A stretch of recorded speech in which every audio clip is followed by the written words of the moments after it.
Your Epson ET3760 is meant to deliver bright, vibrant prints, but instead the colors are faded or not printing at all? That can be really frustrating, especially when you need to print important documents or photos quickly. But don't worry. In this guide, I'll show you a simple method to get your Epson ET3760 printing in full color again. Welcome to Print Smart Help.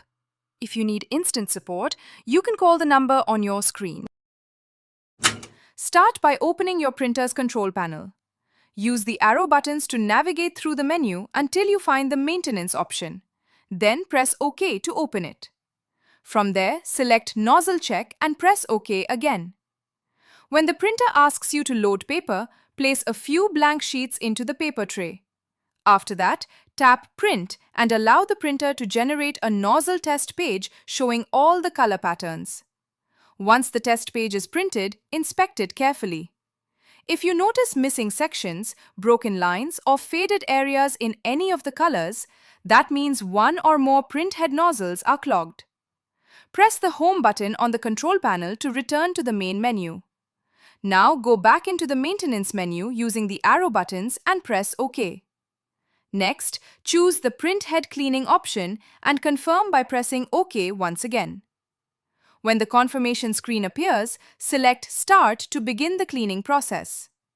The printer will now clean the printhead automatically. This process usually takes a few minutes, so let the printer finish without interruption. Once the cleaning cycle is complete, the printer will ask if you want to run another nozzle check. Select Check to print another test page and verify the results. If the colors now appear clean, complete, and vibrant, then your Epson ET3760 printing issue has been successfully fixed and your printer is ready to produce high-quality color prints again. If this video helped you, don't forget to like the video and subscribe to Print Smart Help for more printer tutorials. You can also contact us using the support numbers shown on your screen.